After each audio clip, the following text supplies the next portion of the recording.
Fringe pattern analysis is a popular method for non-contact based measurements, and they are frequently used in many areas of science and engineering. This fringe pattern profilometry method is able to extract surface and depth information of an object. In fringe pattern analysis, a digital projector projects a fringe pattern on the target object, and the camera that is set along the baseline with the projector captures the image of the scene. The face of the distorted fringe pattern on the image contains the depth information of the object. By applying certain mathematical and approximation functions, we are able to extract rich information of the object's depth up to a pixel-wise resolution in certain methods. There are two categories in fringe pattern analysis. One is the phase shifting methods, which require multiple fringe patterns to form a more accurate depth map. However, these leads to more inflexibility as multiple images and fringe patterns are required to be projected, and is therefore prone to external noise such as micro vibrations of the equipment. This is also infeasible for moving objects or high-speed measurements. The other category is the spatial phase demodulation methods, which only require a single fringe pattern to form a depth map, allowing better tolerance to noise and movements. However, due to this method employing phase estimation using neighboring information, it is generally less accurate than phase shifting methods. To better illustrate the process of a single fringe pattern analysis, we show the above example. The original image is projected with a fringe pattern of a set frequency, and with the application of modern mathematical methods such as Fourier transform, windowed Fourier transform, or wavelet transform, we are able to extract the wrapped phase information of the object. We apply phase unwrapping algorithm on the wrapped phase and subsequently stereo triangulation, and we are able to retrieve the 3D depth map of the objects. In this project, we focus on retrieving the phase map of an object from its fringe pattern, as accurate as possible. We focus on the wrapped phase map because the more accurate our phase map is, the more accurate the subsequent reconstructed 3D depth map is. Instead of using the traditional methods such as Fourier transform, this project implements and improves on a proposed novel deep learning approach on predicting the wrapped phase map of a scene from a single fringe image.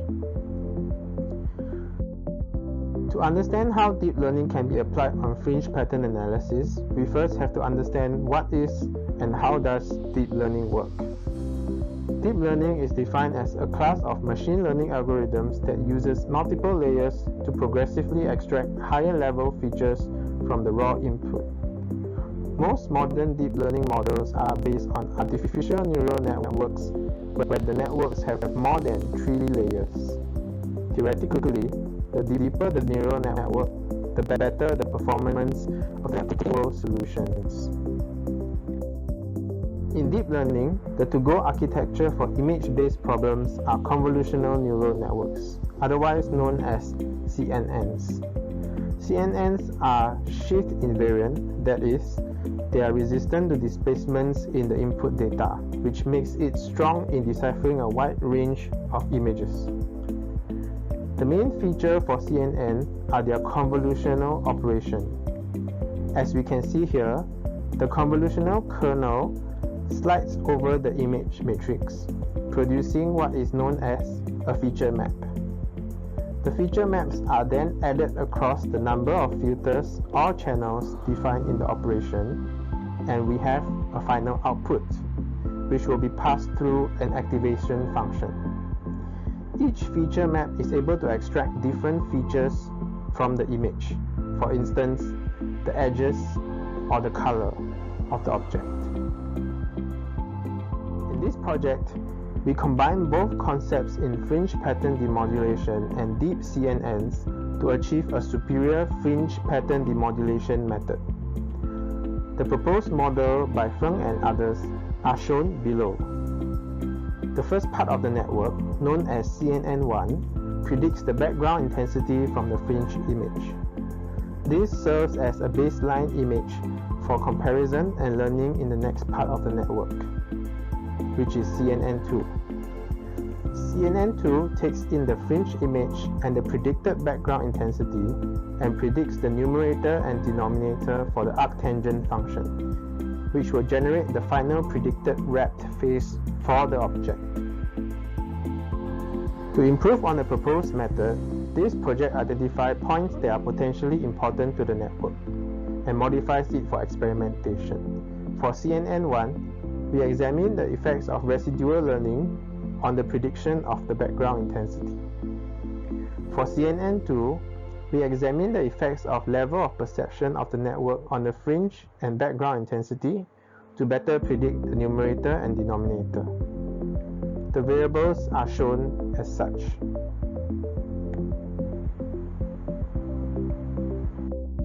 The results show that in CNN1, we are able to verify that residual learning has a positive effect on the prediction of the background intensity. We are able to achieve a lower phase error for the predicted phase map as compared to the original CNN1 network. For CNN2, we observe that there is no significant positive effect from the scaling of level of perception. Therefore, the architecture of CNN2 will remain as its original state. To conclude, the most significant improvement is made with emphasizing residual learning in CNN1 along with the original proposed CNN2. This led to the lowest phase error tested in our setup so far. In future works, we can further exploit the properties of residual learning on the overall network. We can consider other architectures such as ResNet on ResNet, which emphasizes deeper in residual learning. As a whole, this project has been meaningful as I have learned a lot in the areas of optical profilometry and in deep learning. A huge thanks to my supervisor, Associate Professor Qian, and Mr. He Xiaoyu in guiding and assisting me throughout my project. Thank you for listening.